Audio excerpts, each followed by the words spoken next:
بسم اللہ الرحمن الرحیم ایاک نعبد و ایاک نستعین۔ میرے پاکستانیوں، جب 70 کی دہائی میں جب میں کرکٹ کھیلتا تھا اور ہم یہاں پاکستانی سوچتے تھے کہ کون سا ملک ہے جو کہ مڈل ایسٹ کے اندر جدھر انسان جائے چھٹیوں کے لیے یا جس کی مثال دی جاتی تھی، تو آج آپ کو حیرت ہوگی سن کے کہ لوگ لبنان کی مثال دیتے تھے۔ آج دبئی کے لوگ بات کرتے ہیں کہ جی چھٹیوں کے لیے دبئی جانا ہے، تو 70 اور کافی دیر تک بلکہ 80 کی دہائی کی شروع میں سب بات کرتے تھے بیروت جانے کا۔ سب سے خوشحال علاقہ تھا، سارے مڈل ایسٹ سے، دبئی سے، یو اے ای سے، سعودی عربیہ سے سب لوگ بیروت کا سوچتے تھے کہ وہ ایک ایسی جگہ تھی جدھر لوگ جاتے تھے، خوشحالی تھی وہاں، ان کی جو سٹینڈرڈ آف لیونگ، ان کا جو پر کیپٹا انکم تھا، اوسط آمدنی، وہ سب سارے علاقے سے بہتر تھی۔ پھر کیا ہوا؟ آج لبنان دنیا میں غریب ترین ملک بن چکا ہے۔ آج 70% لبنان کی جو آبادی ہے وہ غربت کی لکیر سے نیچے چلی گئی ہے۔ آج لبنان کے اندر جو پیسے والے لوگ ہیں، جو پروفیشنلز ہیں، وہ ملک چھوڑ کے چلے گئے ہیں۔ آج لبنان کے اندر جو لوگ جو فیکٹریاں لگاتے تھے، جو انڈسٹری لگاتے تھے، وہ اپنا پیسہ باہر لے گئے اور دوسرے ملکوں میں چلے گئے ہیں۔ آج وہ آپ کو دبئی میں ملیں گے، آج ابوظہبی میں لبنان سے لوگ ملیں گے، آج وہ یورپ میں چلے گئے ہیں۔ لیکن لبنان چھوڑ کے وہ لوگ چلے گئے ہیں جو جا سکتے تھے، جو پیسے والے لوگ تھے، جو ہنر تھی جن کے پاس پروفیشن تھا، وہ چھوڑ کے تو چلے گئے۔ رہ کون گیا؟ وہ لوگ جو باہر نہیں جا سکتے، جو غریب لوگوں کو ویزا نہیں ملتا باہر جانے کا، وہ رہ گئے۔ اور آج ایک وہ ملک جو خوشحال تھا، آج وہ بالکل وہ ملک بن گیا جس کو لوگ چھوڑ کے جانا چاہتے ہیں۔ میں آج اپنے ملک کی بات کرتا ہوں۔ میں اس لیے یہ کہہ رہا ہوں کہ یہ جو گریس کی سمندر کے اندر جو کشتی ڈوبی ہے، جس میں آپ کہتے ہیں تقریباً 300 پاکستانی تھے، ابھی تک ہمیں پورا پتہ نہیں، کیونکہ وہ انلیگل تھے، وہ ناجائز طریقے سے جا رہے تھے، تو اس کے ابھی تک پوری رپورٹس نہیں آ رہی۔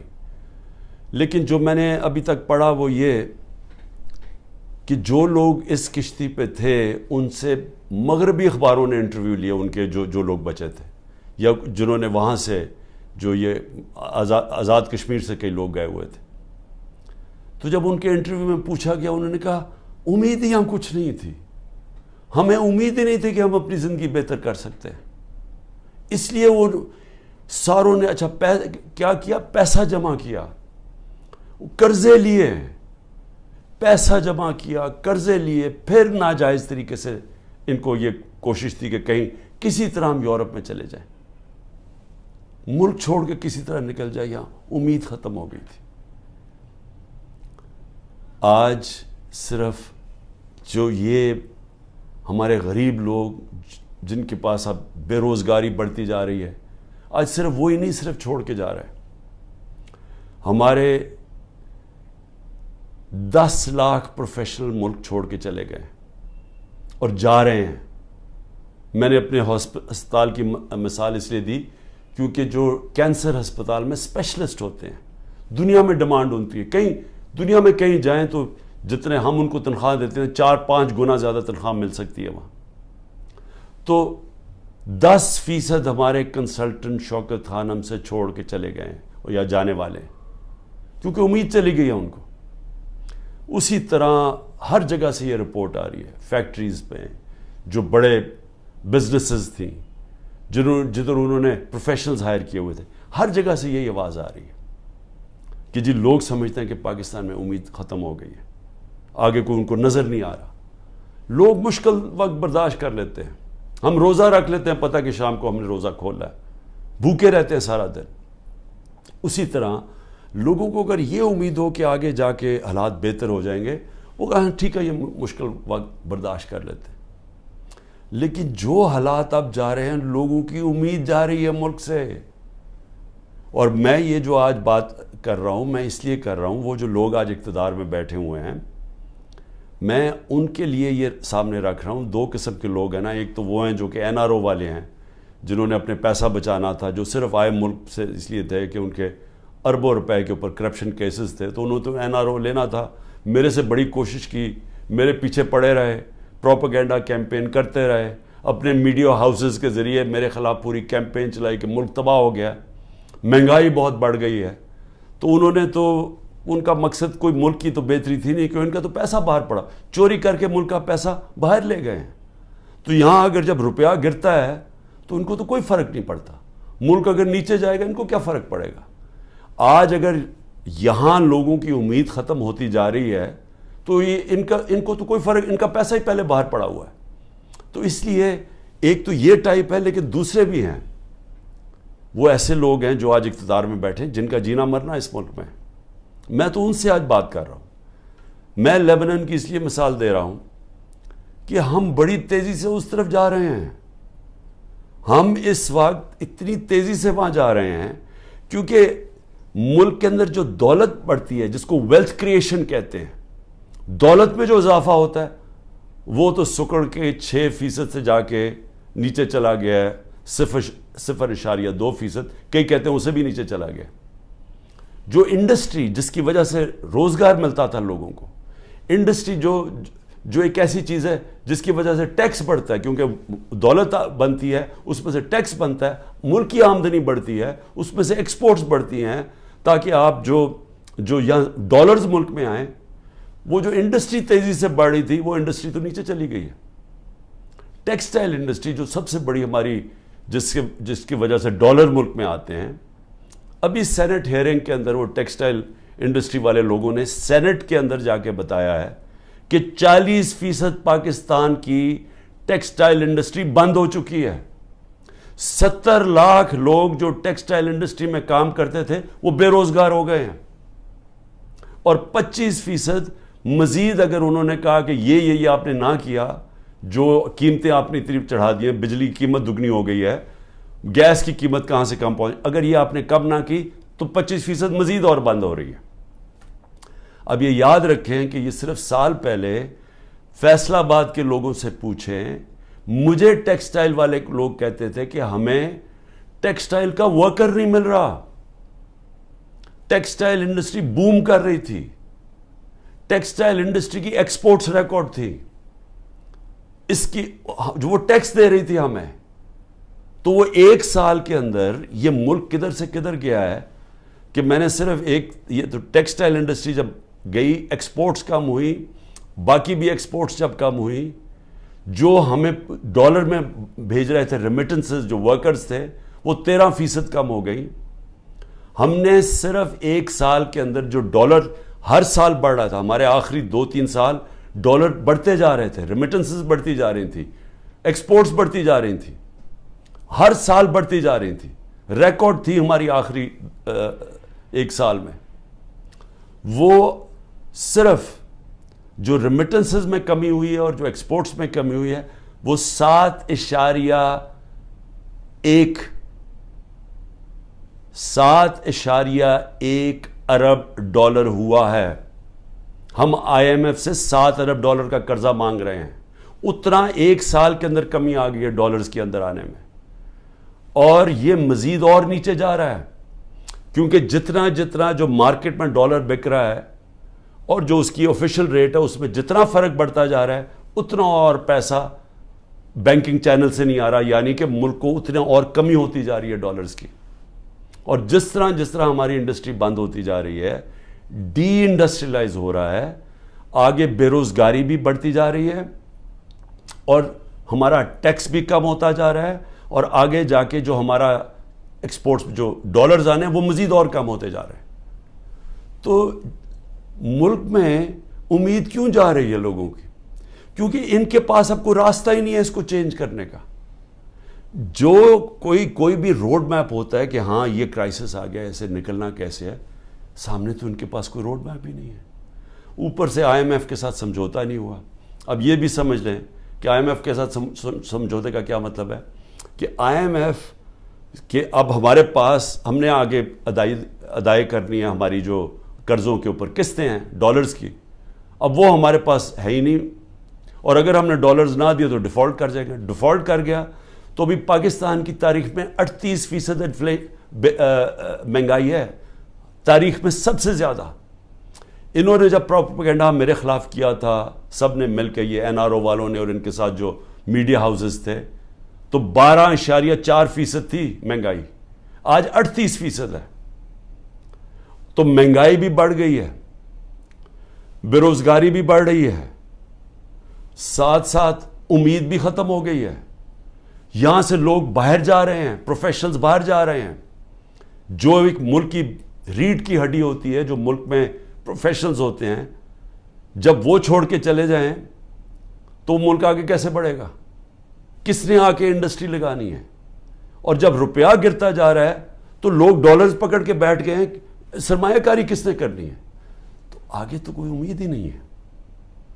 تو میں آج یہ سب سے پوچھ رہا ہوں, یہ جو ہمارے طاقت میں لوگ بیٹھے ہوئے ہیں, کیا ان کو نہیں نظر آ رہا ہے یہ کیا ہو رہا ہے؟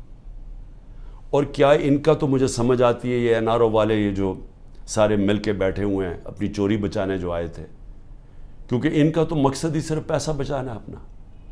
لیکن جنہوں نے ملک کو بچانا ہے اور جن کے اوپر جن کا جینا مرنا اس ملک میں ہے, کیا ان کو نہیں نظر آ رہا یہ کیا ہو رہا ہے؟ اور یہ جو حربے استعمال کیے جا رہے ہیں, میں اب آگے یہ بھی سوال پوچھوں, کبھی تو ایک ہی پلان نظر آ رہا ہے. پلان یہ ہے کہ عمران خان کو راستہ کیسے روکنا اقتدار میں آنے سے, یہ بس پلان ہے. سارے اداروں کو لگایا ہوا ہے کہ عمران خان کو فیل کیسے کرنا ہے. سارے, چاہے ایف آئی اے, نیب, اینٹی کرپشن,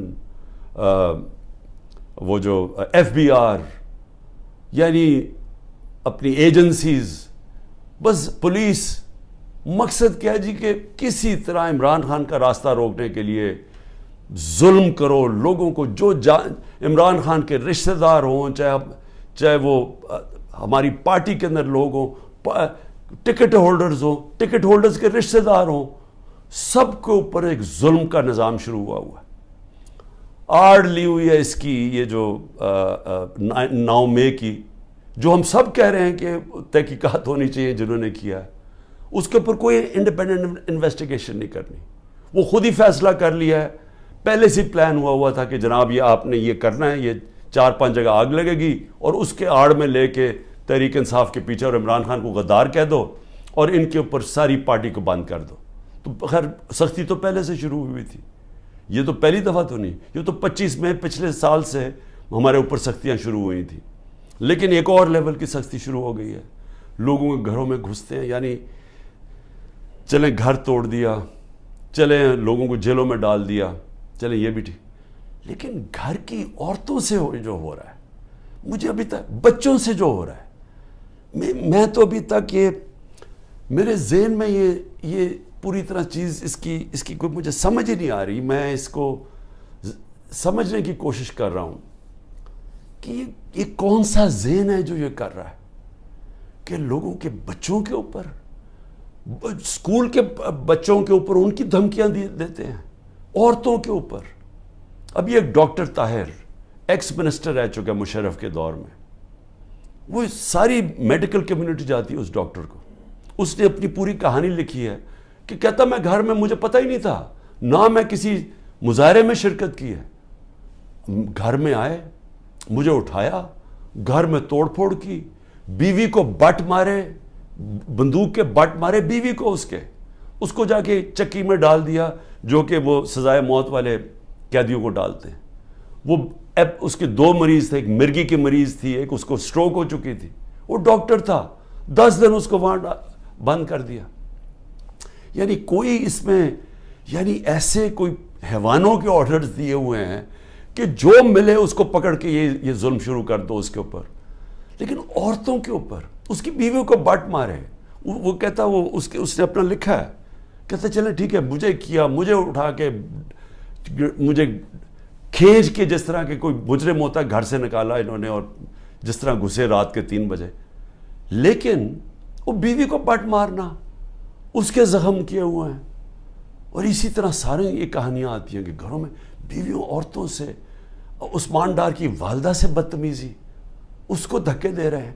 یعنی یہ ہمارا دین تو خیر، یعنی وہ نبی صلی اللہ علیہ وسلم نے وہ ہدایتیں کی ہوئی تھیں کہ مخالفوں کے خلاف جنگ کے دوران، وہ بھی جنگ مخالف کے دوران، مخالف کے ساتھ، نہ ان کی عورتوں کو کچھ ہاتھ لگانا ہے، نہ ان کے بوڑھوں کو، نہ ان کے بچوں کو.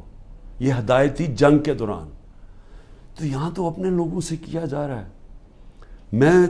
ہم پڑھتے تھے یہ اخباروں میں کہ جی مقبوضہ کشمیر میں اس طرح گھروں میں گھستی ہے ہندوستان کی فوج.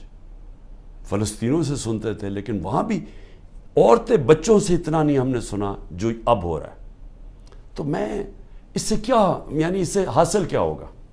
یہ جو ظلم کر رہے ہیں لوگوں کے گھروں میں، گھر توڑ رہے ہیں، بزنسز بند کر رہے ہیں. آگے بے روزگاری ہے، لوگوں کی بزنسز بند کر رہے ہیں. وہ لوگ بے روزگار، اچھا پھر نوکروں کو اٹھا کے لے جاتے ہیں.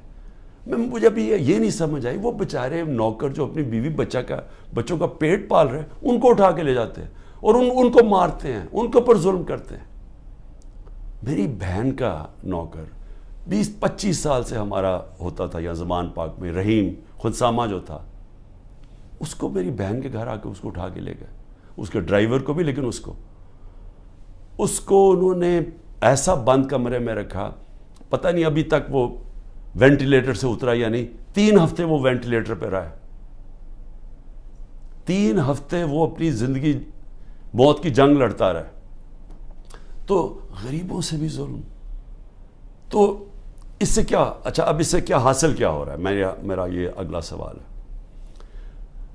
400 ہمارے ٹکٹ ہولڈرز پنجاب میں جن کو میں نے ٹکٹ دیا، تقریباً 400 ہیں. 40 صرف چھوڑ کے گئے ہیں. سب گھروں سے باہر ہیں، سب چھپے ہوئے ہیں، سب کی بزنسز کے اوپر اٹیک کر رہے ہیں، رشتہ داروں کے اوپر اٹیک کر رہے ہیں، بچوں پہ کر رہے ہیں کہ انہوں نے بچے باہر بھجوا دیے، لیکن وہ چھوڑ نہیں رہے. تو سوال میں یہ پوچھتا ہوں کہ یہ جو ظلم کر رہے ہیں اس سے کیا فائدہ ہو رہا ہے؟ سوائے نفرتیں بڑھنے کے مجھے بتائیں فائدہ کیا ہو رہا ہے؟ جو بھی یہ پالیسی کر رہا ہے نا، اس پہ کوئی عقل نہیں ہے، اس کو کوئی پولیٹکس کی نہیں سمجھ، اس کو تاریخ کی نہیں سمجھ، وہ زیادہ پڑھا لکھا آدمی نہیں ہے. یہ کوئی احمق یہ چیزیں کروا رہا ہے.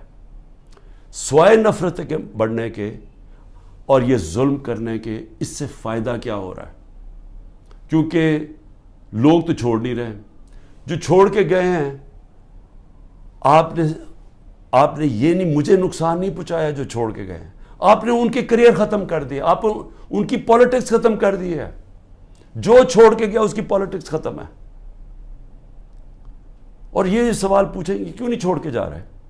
ان کو بھی پتہ ہے، ان کو پبلک کا پتہ ہے کہ جس وقت وہ چھوڑ کے گئے پبلک ان کو ووٹ نہیں ڈالے گی. ان کو بھی پتہ ہے، لیکن ان کے اوپر فائلیں بنائی ہوئی ہیں، کئیوں کو چھوڑ دیا جو چلے گئے ہیں. لیکن آگے میں صرف اب آگے پوچھتا ہوں کہ مجھے کیا نقصان پہنچا رہے ہیں؟ مجھے میری بہنوں کے اوپر اور بھی رشتہ داروں کے اوپر انہوں نے کیا ہے. یہ اسی طرح کی سختی کی ہے. سب بیٹھے ہم سہ رہے ہیں. سب میرے گھر ابھی تک سیکیورٹی کا جو چیف تھا وہ ابھی تک غائب ہوا ہے، اس کو اٹھا کے لے گئے. یہاں سے وہ آئے بچے بیچارے سوشل میڈیا کے پرسوں، ان کو پکڑ کے لے گئے. وکیل میرا آیا جو اس کا کوئی تعلق ہی پارٹی سے نہیں تھا، وہ اور اس کے ڈرائیور کو اغوا کر کے لے گئے. وہ رات تک اس کو رکھا. تو کیا میں اس سے ڈر جاؤں گا یا پیچھے ہٹ جاؤں گا؟ کیا مجھے اس سے، یہ جو کیسز ہیں، قتل کا کیس میرے اوپر کر دیا ہے، میری بہن کے اوپر کیس کیا ہوا ہے اینٹی کرپشن نے، 6 ارب کی زمین لیا میں لیا اس نے جب میں پرائم منسٹر تھا. یعنی ایسے ڈفر ہیں لوگ. میں واقعی یہ ڈفر ہی ہوں گے. وہ اینٹی کرپشن سے کیس کروایا. وہ اس نے چیک سے پیسے دیے تھے، اور پیسے کتنے تھے؟ 6 کروڑ کی زمین تھی، 75 لاکھ اوپر ٹیکس دیا ہوا ہے. وہ چیک سے سارا دیا ہے. وہ چیک کے نمبرز ہیں، چیک کی ڈیٹ ہے، اور وہ کب دیے ہیں وہ میری بہن نے وہ کب یہ پراپرٹی خریدی؟ جب حمزہ شریف پنجاب کا چیف منسٹر تھا، میں پرائم منسٹر ہی نہیں تھا تب. تو اب سوچ لیں کہ یہ کس سطح کے اوپر پہنچ گئے ہیں کہ 160 کیسز ہو گئے میرے پر. کیا میں پیچھے ہٹ گیا ہوں؟ کیا میں پیچھے ہٹ جاؤں گا؟ میں تیار بیٹھا ہوں. مجھے پورا پتا ہے کہ انہوں نے جیل کا پلان بنایا، میں تیار ہوں جیل کے لیے. لیکن اس سے کیا ہوگا؟ جب میں جیل چلا جاؤں گا ڈسکوالیفائی کر دیں گے مجھے. اتنے کیسز ہیں، کبھی بھی کر سکتے ہیں. اس سے کیا ہوگا؟ یہ میری آج بات یاد رکھ لیں، کیونکہ آپ کو پولیٹکس کی سمجھ نہیں ہے. یہ پولیٹیکل انجینئرنگ بار بار فیل ہو چکی ہے. یہ جو آپ کرنے جا رہے ہیں، میری ذرا سن لیں بات. مجھے آپ ڈسکوالیفائی کریں گے، میں جیل میں ڈالو گے، تب بھی پی ٹی آئی جیتے گی. تحریک انصاف کا ووٹ بینک بڑھتا جا رہا ہے. یہ ظلم کی وجہ سے اور لوگ ہمارے ساتھ آ گئے ہیں. لوگ چھوڑ اس لیے نہیں رہے، لوگوں کو بھی پتا ہے، نیچے سے پتا ہے، پبلک ان کے ساتھ کھڑی ہے. ورکر کیوں نہیں چھوڑ کے جا رہا؟ ورکر جیلوں سے نکلتا ہے، اس کو سوچیں بری طرح رکھتے ہیں. وہ عدالت میں جاتا ہے، تحریک انصاف زندہ باد کے دائرے نکالتا ہے. وہ کیوں نہیں چھوڑ رہا؟ کیونکہ قوم جب ایک نظریے کے ساتھ کھڑی ہو جائے، آپ ڈنڈے مار کے ان کو نظریہ نہیں ان سے نکال سکتے. یہ جو بھی پالیسی بنائی ہوئی ہے ظلم کرنے کی، یہ فیل ہو گئی ہے. یہ پالیسی کامیاب نہیں ہو سکتی. آپ جب بھی الیکشن کروائیں گے، میرے سے آج لکھ کے لے لیں، تحریک انصاف سویپ کرے گی. بلکہ آپ نے پی ڈی ایم کا جنازہ نکال دیا ہے. آپ نے ان پارٹیز کو بالکل جو رئیسی کسر ہے یہ ختم کر دی ہے. یہ اب الیکشن ہی نہیں لڑنے کے قابل. یہ وہ الیکشن کوشش کریں گے، وہ جو ابھی کراچی کے اندر وہ جو میئر کا الیکشن ہوا ہے، اس ٹائپ الیکشن. وہ میئر کا الیکشن تو ہو سکتا ہے انڈائریکٹ. جب جنرل الیکشن ہوگا اس ملک میں 25 کروڑ لوگوں کا، وہ کوئی کنٹرول نہیں اس کو کر سکتا. جب بھی آپ الیکشن کروائیں گے ہارنا ہے. لیکن یہ ملک کا کیا بن رہا ہے؟ میں تو صرف اس لیے آج پوچھ رہا ہوں، میں بار بار ڈائلاگ کی بات اس لیے کرتا ہوں، مجھے اپنے ملک کی فکر پڑی ہوئی ہے، مجھے اپنی فکر نہیں ہے. کیونکہ جو بھی آپ کریں گے، مجھے یہ اللہ، جب قوم ساتھ کھڑی ہے تو مجھے کس چیز کی فکر ہے؟ لیکن ملک کی فکر ہے. کیونکہ ملک، ہم لیبنان کی طرف تیزی سے جا رہے ہیں. ہمارا ملک تیزی سے نیچے جا رہا ہے. اور سب سے خوفناک، جب ایک قوم کے لوگوں کی امید ختم ہو جائے. اور یہ جو بات کی خواجہ آصف نے اوورسیز پاکستانی کی، یہ میری بات یاد رکھنا کہ جب بھی یہ ملک انشاءاللہ ایک دن ہم کھڑا کریں گے، اوورسیز پاکستانیز کے کندھوں کے اوپر کھڑا ہوگا. اس نے اتنی سٹپڈ بات کی کیونکہ اس میں کم عقل کا آدمی ہے. اس نے یہ کہا کہ جناب وہ جنازے صرف دفنانے آتے ہیں یہاں. اس کو یہ نہیں پتا کہ جب خواجہ آصف اور نواز شریف اور زرداری جیسے لوگ اس ملک کے اوپر بیٹھے ہوں گے تو وہ اس ملک کے اندر کبھی اپنا پیسہ انویسٹ نہیں کریں گے، سرمایہ کاری نہیں کریں گے. وہ لوگ ہیں، وہ تب اس ملک کے اندر پیسہ لے کے آئیں گے جب رول آف لا آئے گا، جب اس ملک میں انصاف کا نظام ٹھیک ہوگا، جب عدالتوں کے اوپر ان کو اعتماد ہوگا، جب ان کو یہ پتا ہوگا کہ جب ان کا جو سرمایہ کاری کریں گے تو یہاں کا عدالتی نظام ان کو تحفظ دے گا، ان کی سرمایہ کاری کو. یا تو سپریم کورٹ کا فیصلہ نہیں مانتی گورنمنٹ، یا تو عدالتوں کے فیصلے نہیں مانتی، پولیس ہی نہیں مانتی ان کے فیصلے. کس نے پیسہ لے کے آنا ہے پاکستان؟ تو وہ پھر اپنے جنازے ہی دفنائیں گے نا یہاں. اصل میں پیسہ پڑا ہوا ہے، ورکرز ہمارے ریمیٹنسز آتی ہیں ہماری مڈل ایسٹ سے، سعودی عربیہ سے، یو اے ای سے سب سے زیادہ. لیکن جو سرمایہ کاری سب سے زیادہ آئے گی وہ آئے گی امریکہ اور یورپ سے اور برطانیہ سے، کیونکہ ان کے پاس اصل پیسہ پڑا ہوا ہے. صرف 16,000 پاکستانی امریکن ڈاکٹرز کے جو ورتھ ہے وہ $200 ارب ہے. تو جب ہم ماحول ٹھیک کریں گے تو وہ پیسہ آئے گا. یہاں تو جنگل کا قانون ہے. یہاں جو حالات دیکھ رہے ہیں، یہاں تو لوگ چھوڑ کے جا رہے ہیں ملک. تو پیسہ کس نے لے کے آنا ملک میں؟ تو ہم تو وہ چیزیں کر رہے ہیں جس سے ملک کو ہم تباہی کی طرف دھکیل رہے ہیں. ہم تو وہ دشمنوں کا کام کر رہے ہیں سکل پاکستان میں. اس لیے میں آخر میں کہتا ہوں، ابھی بھی وقت ہے، بات چیت کریں. اگر تو آپ کے پاس کوئی گیم پلان ہے کہ عمران خان کو اگر ہم نکال کے تو ہمارا ملک ٹھیک ہو جائے گا، وہ مجھے بتائے، میں پیچھے ہٹ جاتا ہوں. لیکن اگر گیم پلان صرف یہ ہے کہ عمران خان راستے سے ہٹ جائے کیونکہ یہاں لوگوں کو اپنی ذاتی فائدے نظر آ رہے ہیں، لوگ اپنے NRO مل جائے گا لوگوں کو، یا لوگوں کو اپنی پوزیشنز کی فکر پڑی ہوئی ہے، اگر صرف اس لیے عمران خان کو ہٹانا ہے تو عمران خان تو راستے سے نہیں ہٹے گا. عمران خان بیٹھا ہے یہاں، جو کرنا کرو. لیکن ملک، ہمارا ملک کبھی بھی معاف نہیں کرے گا. یہ تاریخ نوٹ کر رہی ہے جو لوگ کر رہے ہیں اس ملک کے ساتھ، جو انہوں نے حکومت گرا کے سازش کے تحت جو کیا ہے ملک کے ساتھ، یہ سارا تاریخ کا حصہ بن گیا ہے اور یہ قوم بھولے گی نہیں ان کو.